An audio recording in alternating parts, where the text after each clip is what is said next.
우리가 처음에 여러분들 이 과목 처음 시작할 때 이 재료적인 특성을 얘기할 때 철근이 갖고 있는 재료적인 특성에서 우리가 이거를 쿠폰 테스팅을 이렇게 해보면 쭉 프로포셔널 리밋이 있고요. 그 다음에 탄성 한계까지 각이 있죠. 프로포셔널 리밋 지나서 약간 비선형으로 바뀌지만 아직 탄성 한계 있고, 그 다음에 상항 복점, 하항 복점, 그 다음에 여기에서 영구 변형이 일어나서, 즉 영구 변형이라는 건 뭐야?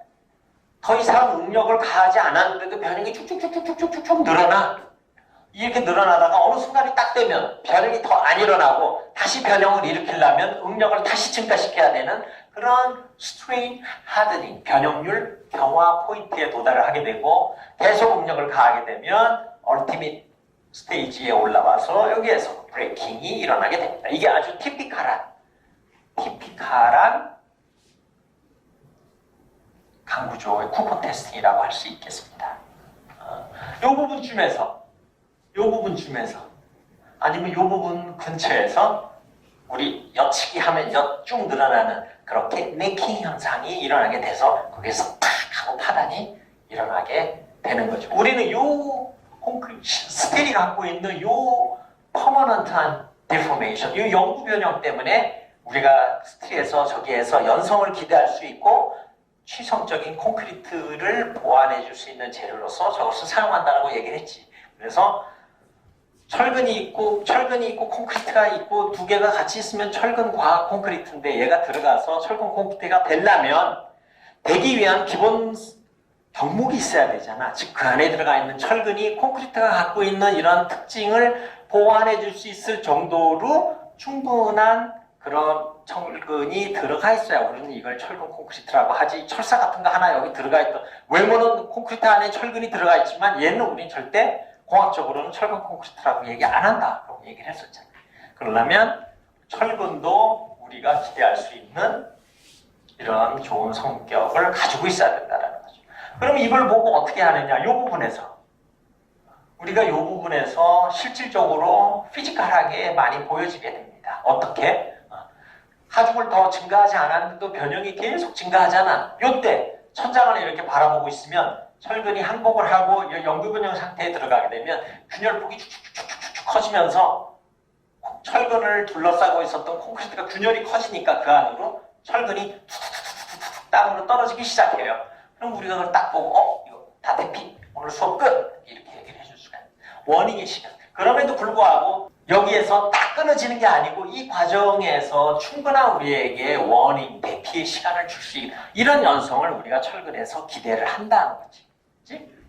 그래서 이 부분 잘 기억을 했으면 좋겠고요. 보통 콘크리트의 탄성 계수는 엄밀하게 얘기하면 프로포셔널 리밋이 없기 때문에 우리 스캔트로 하자고 약속을 했잖아. 철근은 그럴 필요가 없지. 이렇게 뚜렷한 비례 한계가 있으니까 개의 비례 상수값이 철근의 탄성 계수값이 되잖아. 그게 약 콘크리트의 10배 정도, 즉 20기가파스칼 또는 20만 메가파스칼 되고요. 철근은 이 정도 되고 보통의 긴장재도 마찬가지고 구조용, 강구조용에서 쓰는 거는 그거보다 약간 큰 경우가 있고,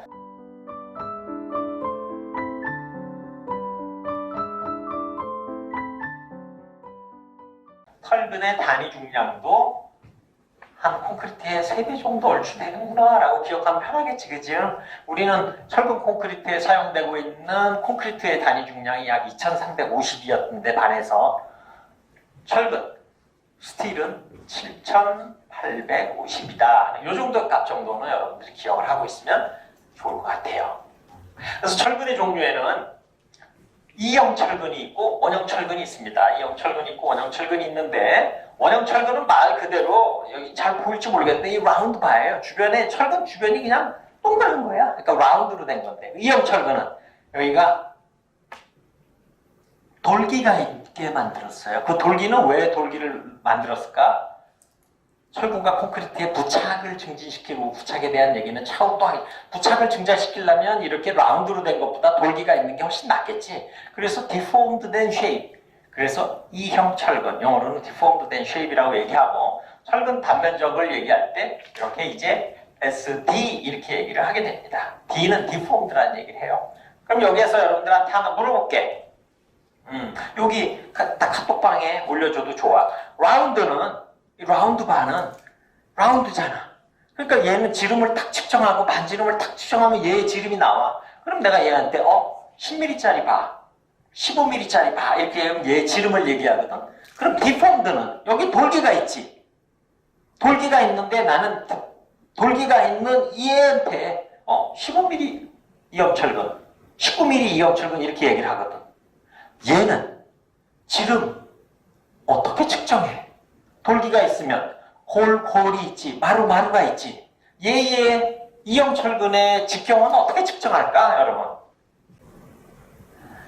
이렇게 똑같은 길이의 이형철근을 녹여서 얘를 원형철근의 지름으로 하는 것을 우리는 이형철근의 지름으로 하는 걸로 합시다! 이렇게 한 거잖아. 그래서 공칭이라는 말이 붙게 됩니다. 우리 공통적으로 이렇게 칭하자. 그래서 이형철근 앞에는 항상 공칭지름이라는 말이 따라오게 됩니다. 그러면 내가 이제는 지난번에 탄성계수 우리 약속한 것처럼 지금은 나한테 교수님 콘크리트는 다 비선형 부분밖에 없는데 탄성계수가 어떻게 나와요? 이런 거 물어보지 말라 그랬지. 이제는 내가 이형철근 22mm짜리 이형철근 25mm짜리 이형철근 이렇게 얘기할 땐 교수님이 공칭지름을 얘기하고 있는 거구나. 그러니까 이제는 이형철근이 지름이 어디 있어요? 이렇게 물어보면 안 되기로 약속한 거야. 응.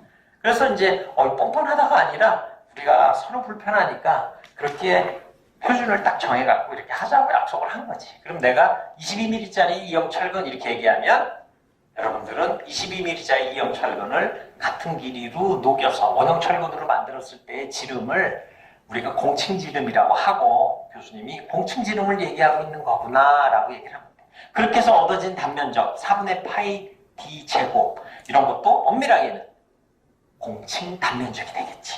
그치? 그래서 그렇게 공칭이라는 말이 들어가게 된다라고 하는 것을 아울러서 꼭 기억을 해주기 바랍니다. 그래서 우리나라에 사용하고 있는 철근은 이제 디폼드 바 원형 철근인데 여러분 알고 있는 것처럼 그냥 예측하는 것처럼 원형 철근은 돌기도 없기 때문에 중요한 구조부지의 철근으로 쓰기에는 좀 적절하지가 않겠지.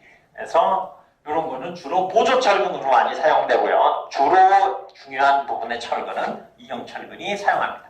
공칭 직경 일정한 길이에서 측정된 이형 철근의 중량과 동일한 원형 철근으로 환산하는 이때 철근의 지름으로 환산하는 거. 공칭 이제 그렇게 하자. 약속. 그래서 국내 KS 규준에서는 2007년부터 콘크리트 보강용으로 수용 없는 원형 철근 240, 300 고강도 이형 철근인 SD600, SD700을 추가하였다. 철근을 이렇게 보면 여기에 이제 돌기들이 많이 있어요. 그러면 우리의 이 콘크리트의 철근을 이렇게 보게 되면 이렇게 표시가 돼 있는데 예를 들면 DK는 동국제강, YK는 YK 스틸, HS는 현대제철 이런 식으로 되어 있고요. 요 점 표시가 있는 거는 강종이라든지 이렇게 나름대로 나라마다 표시가 다 되어 있어요. 근데 우리가 저 철근을 일일이 이렇게 볼 수도 없잖아. 그지? 그래서 볼 수도 없기 때문에 우리나라에서만 독특하게 철근의 끝부분에 색깔을 칠해서 철근 강도로 구분을 해요. 자, 녹색은 역시 좀 흐물흐물한 것 같아요. 300, 적색, 350, 황색. 얼마 전까지만 해도 400 강도의 철근만 사용을 했었고 요때 400 강도의 철근은 우리는 고강도 철근이라고 그랬었어요. 그래서 뒤에 있는 노란색이 대부분이었는데 흑색이 500으로 등장을 합니다. 회색 600, 하늘색 700, 그 다음에 백색 400. W가 들어가는 거는 웰더블이에요. 용접이 가능한. 여러분 강구조에서 용접하잖아? 접하는. 핑크는 이형철근 500의 급인데 웰더블이구나 라고 하는 것을 알 수가 있습니다. 또는 이렇게 우리나라처럼 색깔로 하지 않고 굳이 이렇게 뒤에 점을 찍거나 아니면 이런 표시로 원산지라든지 이렇게 표시를 하는 경우가 있지만 우리나라의 경우에는 이런 색깔 표시를 하게 된다라고 하는 겁니다.